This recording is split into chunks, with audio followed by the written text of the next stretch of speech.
4월 29일 수요일 KMA 뉴스 브리핑입니다.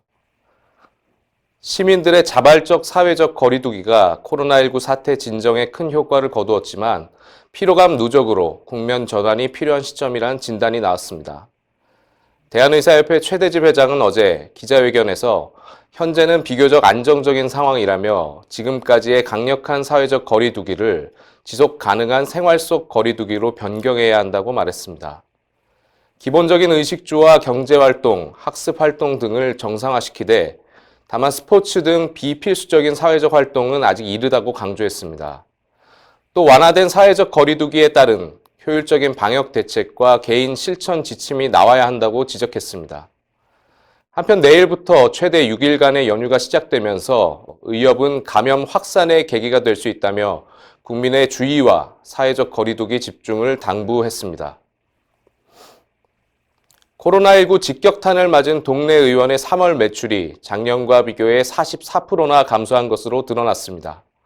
대한의사협회가 의원급 의료기관 352곳을 대상으로 조사한 결과 코로나19와 관련해 하루 이상 휴업한 의원은 3월 매출이 작년보다 3,225만 원 감소했습니다.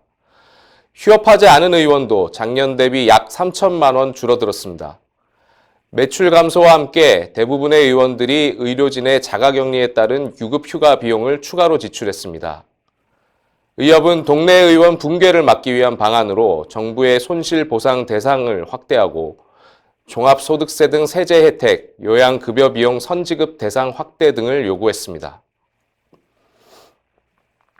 이렇게 코로나19로 막대한 피해를 보고 있는 의료기관들은 정부의 금융대출에 기대고 있지만 이마저도 쉽지 않습니다.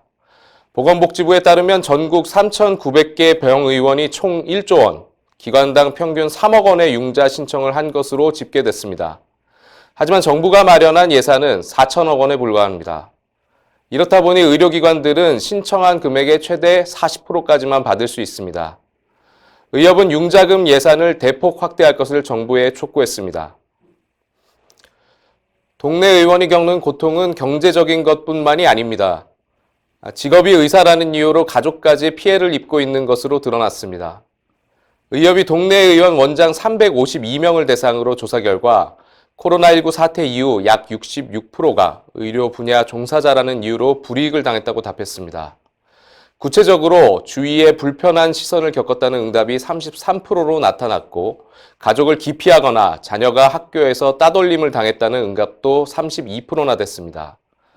원장 본인이 받은 스트레스도 높은 것으로 조사됐는데 특히 경북과 대구 지역에서 높았습니다. 진료 중인 의사를 폭행한 사람들이 징역형을 선고받았습니다. 대전지법 천안지원은 최근 충남 모 대학병원에서 발생한 의사 폭행 가해자 2명에게 징역 1년 6월과 1년형을 각각 선고하고 법정 구속했습니다. 이들은 작년 12월 천안의 한 대학병원 진료실에 침입해 컴퓨터 모니터로 의사 머리를 내려찍고 얼굴을 수차례 가격한 혐의로 기소됐습니다. 박종현 의협 대변인은 어떤 경우에도 진료실 내에서 의료인을 폭행한 행위는 정당화될 수 없다면서 국민 건강 보호를 위해 강력히 근절해야 한다고 말했습니다.